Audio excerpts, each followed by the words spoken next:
ये मेरा सौभाग्य है कि आज इस मंच पर आप जैसे विद्वान लोगों के बीच में बैठकर उन भ्रांतियों पर चर्चा करने का अवसर मिला जो अक्सर हमारे दिल में ही घुट के रहते हैं।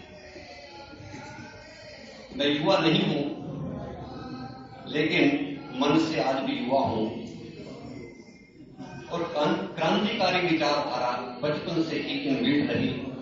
इस वजह से हर बात को लॉजिकली सोचने और उसको समझने का प्रयास किया।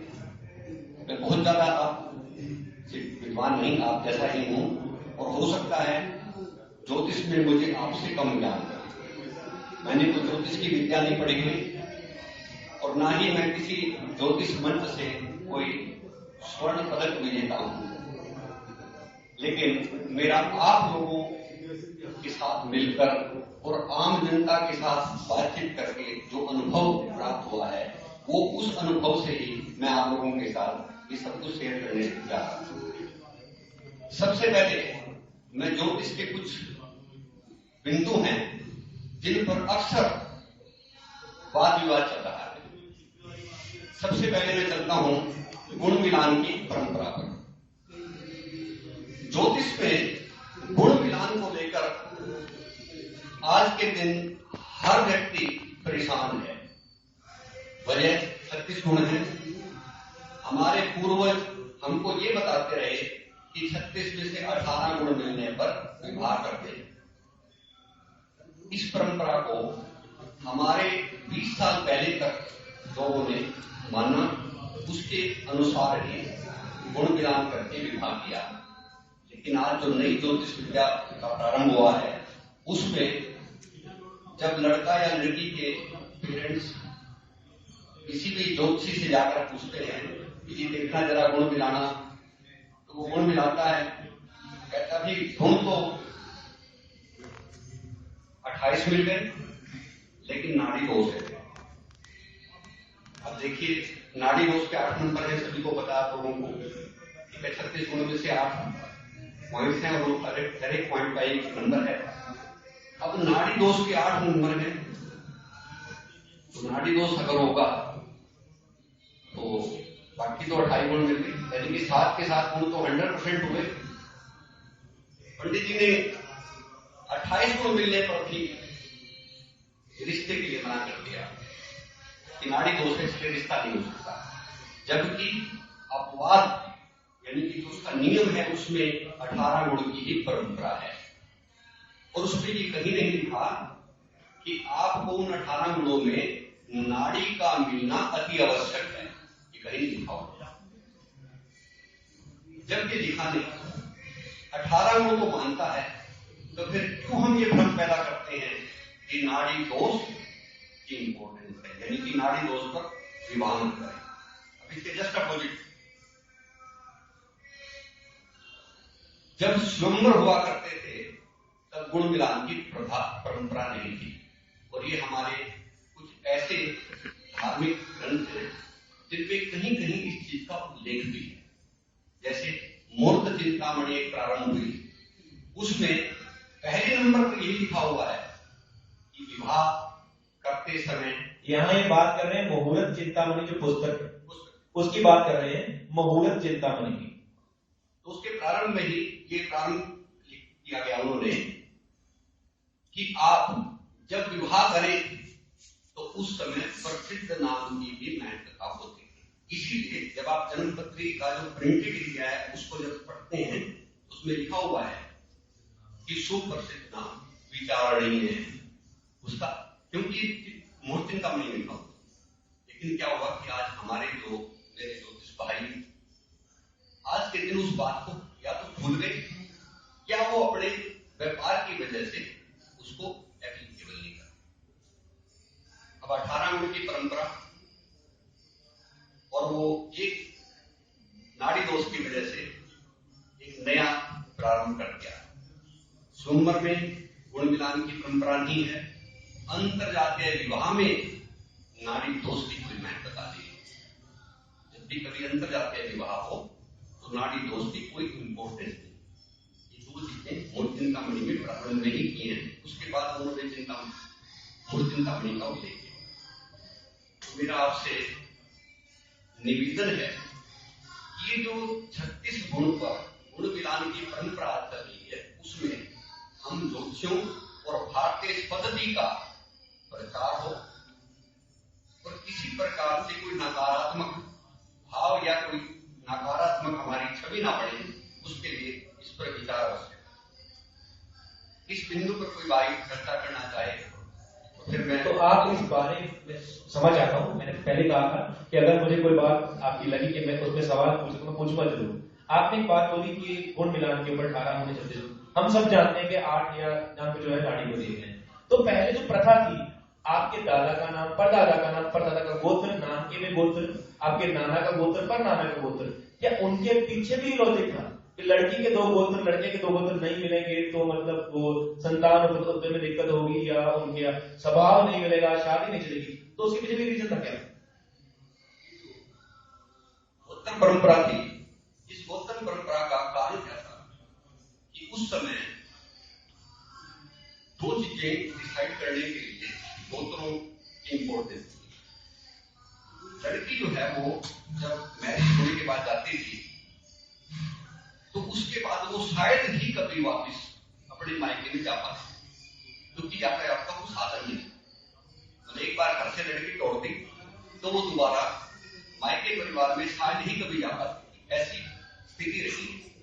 उस स्थिति में वो लोग ये देखते थे कि इस दोनों तरफ के 2 गोत्रों से उनकी 3 चीजें डिसाइड होती थी। एक जीन, दूसरा उनका खान पान और उनका व्यवहार, और तीसरा उनका आपसी तालमेल। ये 3 चीजें डिसाइड होने से क्या होता कि वो लड़की की मैरिज करके बेफिक्र हो जाते थे, टेंशन नहीं। लेकिन आज के दिन अप्रोच है, हर घंटे बाद मिल सकते हैं।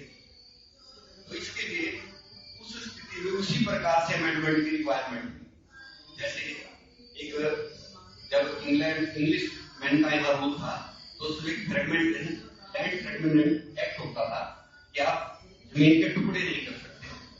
जैसे देश आजाद हुआ उस एक्ट को सरकार ने सबसे पहले डिनोटिफाइड किया। तो इसी तरह से ये जो परंपरा थी उस परंपरा को हमें अमेंड इसलिए करना है क्योंकि आज के युग के मुताबिक हमें करना है। बिल्कुल सही। ऐसा ही जिक्र मिलता है अगर विष्णु पुराण पढ़ेगा तो कौशल्या माता जो राम जी की है ना, राम विष्णु भगवान जब राम अवतार में आए तो कौशल्या माता के मायके से कुछ आया तो उन्होंने कहा कि मैं बेशक अब वहां जा ना पाऊं, मैं बेशक शादी के बाद वहां नहीं गई, परंतु ये जो चीज आई है मतलब ये मेरे इस रूप में मेरे माँ बाप आए हैं, संदेश आया है। तो बिल्कुल सही बात है आपकी। तो अमेंडमेंट की मुझे लगता है जरूरत है, जो यानी कि आप गुणों का खंडन करते हैं, फिर ये समझे। मैं खंडन नहीं करता, लेकिन मैं आज युवाओं का समर्थन करता हूँ। ठीक है, सही बात है। जब चला था तो अकेला था, चलते चलते काफिला बन गया। बिल्कुल सही बात है। देखिए ऐसी भ्रांतियां हैं।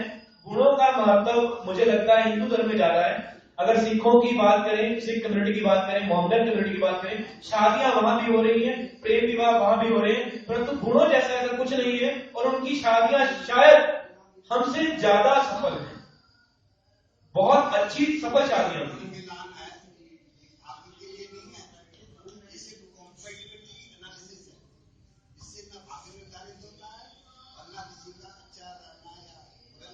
कॉम्पैक्ट एनालिसिस की आप बात कर रहे हैं, आप देखिए बात कर रहे हैं नाड़ी अगर आप वास्तु में जाएंगे लोग पैदा हो रहे हैं इस तरह के, बिल्कुल में जाएंगे इस तरह के लोग क्यों पैदा हो रहे हैं? नाड़ी इज कंपल्सरी क्योंकि ये डीएनए मैचिंग है। आपके आर नेगेटिव आर पॉजिटिव जो निकलते हैं ना ब्लड। मैं आपकी बात एनालिसिस से समझ गया। आप ये कहना चाह रहे हैं कि मान लीजिए मेरा कश्यप गोत्र है, मेरी शादी कश्यप गोत्र में हो रही है, तो मेरी पत्नी और मैं कश्यप गोत्र से हुए तो हमारी संतान पूर्ण कश्यप हुई। मेरी पत्नी का ब्राह्मण गोत्र है, मेरा कश्यप गोत्र है। हर गोत्र में कुछ क्वालिटीज होती हैं। हाँ, नाड़ी का ना, मैं आपकी बात का कंप्लीट समर्थन करता हूं।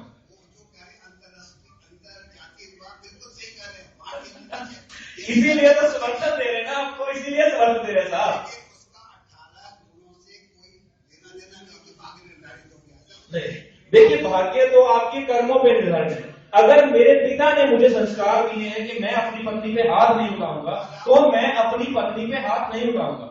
अगर आपकी कुंडली में लिखा है उठाएंगे तो कितने गुण मिला जो होना है वो लिखा है, तो बदलने का क्या बात है, फायदा ऐसे भाग्य को। हाँ, मैं आपकी बात का समर्थन करता हूं। जैसी बात इन्होंने कही कि एनालिसिस का है, देखिए मैं किसी गोत्र से हूं, वो इसलिए था कि जो औलाद पैदा हो वो उत्तम पैदा हो। अगर मेरा कश्यप गोत्र है, आपका गोत्र ब्राह्मण है, तो जो औलाद हमारी उत्पन्न हो परफेक्ट हो, ऐसे ही कुछ उसमें गुण जो है वो अच्छे हो, इसीलिए शायद वो प्लीज प्रोसीड। ब्राह्मणों में ही नाटी दोष होता है, सबसे शुद्ध उनका ब्लड होता है। बिल्कुल नहीं सर, नाड़ी ज्योतिष का ब्राह्मणों के अलावा और गोत्र जो हैं, मान लीजिए कश्यप है, राजपुत्र है, ठाकुर हैं, वो भी इस चीज को फॉलो कर रहे हैं, क्योंकि जो चीज का जवाब हमें साइंटिफिकली मिल गया तो वो चीज तो फॉलो करने में कोई शर्म वाली बात ही नहीं है।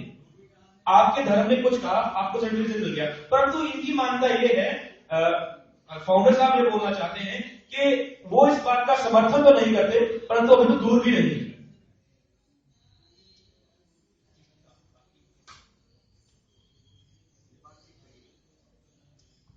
कि जो नाड़ी दोष है उसको ब्राह्मणों में ही महत्वता दी गई। लेकिन मैं जो बात कह रहा था वो ये कि जो नियम आपने बनाया कि 36 में से 18 गुण मिलने पर विवाह करने की परंपरा, ये नियम है, और उस नियम में ये कहीं नहीं लिखा कि आपके उस 18 गुण में नाड़ी दोष का या नाड़ी मिलान का होना अति आवश्यक है, ये कहीं नहीं। यानी आपकी इंपोर्टेंस 36 गुणों में से 18 गुणों की, बाकी तो हर गुण की अपनी अपनी महत्वता है। जैसे अगर कोई बड़ियों में मैरिज हो तो वहां पर वैसे के जो गुण थे वो मिलाने की परंपरा है। अगर क्षत्रियों में है तो गण विचार करते थे, अगर शूद्रों में तो बहुड़ विचार करते थे, वो परंपराएं थी। लेकिन उन परंपराओं में ही आज हमें अमेंडमेंट की रिक्वायरमेंट है। इसी बात को मैं आप लोगों के साथ शेयर कर रहा हूं। विंडो एक्सपी से विंडो 10 हो चुकी है, परंतु हम तैयार नहीं। बार फोन से फोन आप सबके हाथ में